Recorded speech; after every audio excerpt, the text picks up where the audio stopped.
a life lived fast. Life was a whirlwind, a blur of deadlines, meetings, and social obligations. I was young, ambitious, climbing the corporate ladder, always chasing the next promotion, the next big thing. My grandparents, they lived a quiet life, miles away in their old, familiar home. I promised I'd visit, time and time again. Soon, I'd say. I promised soon. But work always got in the way. Or at least that's what I told myself. It was easier to get lost in the chaos of my own life, to convince myself that their world, slow and steady, would always be there, waiting for me when I finally had the time. Each missed call from my grandmother, each unanswered letter, added a stone to the wall I was building. A wall between me and them, a wall built of guilt and good intentions, mortared with procrastination. One Tuesday morning, a letter arrived. It was handwritten, the familiar, slightly shaky script of my grandfather. I almost put it aside, another item on the ever-growing to-do list. But something, a whisper of unease, made me pause. I opened the letter, the scent of old paper filling my senses. It was a simple letter filled with news about their garden, the changing colors of the leaves, everyday things. Yet between the lines, I felt a change, a weariness, a longing.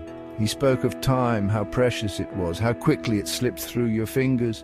He spoke of family, of the importance of togetherness. His words were like pebbles thrown into the still water of my neglect, creating ripples that spread, disturbing the carefully constructed calm I'd built around myself. He wrote of how much he missed seeing my face, how he wished I could sit with them on their porch, just like old times. "We don't need much," he wrote, "just your presence, your laughter." His words echoed in the silence of my apartment. Suddenly the walls felt like they were closing in. The city sounds, usually a comforting hum, now grated on my nerves. I saw with startling clarity the fragility of their world, the world I had so carelessly neglected. My grandfather's letter wasn't a complaint, it was a plea cloaked in love and understanding. He wasn't angry, he was sad. Sad that we were letting time, the most precious thing we had, slip away. That night, for the first time in what felt like forever, I called. My grandmother answered on the second ring, her voice filled with surprised delight.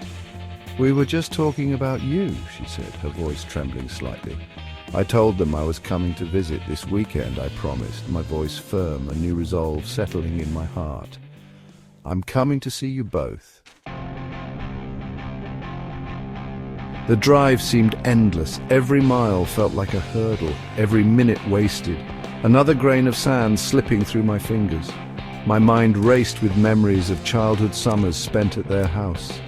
The smell of my grandmother's apple pie, the sound of my grandfather's laughter as he pushed me on the tire swing. I pushed down the guilt, telling myself it wasn't too late. I would make up for lost time. I would tell them how much I loved them, how much they meant to me. I clung to that hope, the promise of redemption fueling my journey. The house stood at the end of the lane, just as it always had, but something felt different. The porch swing hung motionless. The curtains were drawn. An unnatural silence hung in the air. I knocked, my heart pounding in my chest. No answer. I knocked again, louder this time. Still only silence greeted me. A cold knot of dread began to twist in my stomach. My grandmother was the one who answered the door, her eyes red-rimmed, her face a mask of grief. She pulled me into a tight embrace, her frail body trembling against mine. "He waited for you," she whispered, her voice thick with unshed tears. "He waited, but..." My heart stopped. He was gone. The grandfather I had promised to visit, the grandfather who had patiently waited, hoping to see me one last time. He was gone, and I was too late. On his bedside table, next to a framed picture of us, lay an unopened letter, addressed in my handwriting. The letter I had promised myself I would write, filled with all the things I never found the time to say, the words of love, of appreciation, of regret, words that now mocked me with their belated arrival. The weight of my regret was crushing.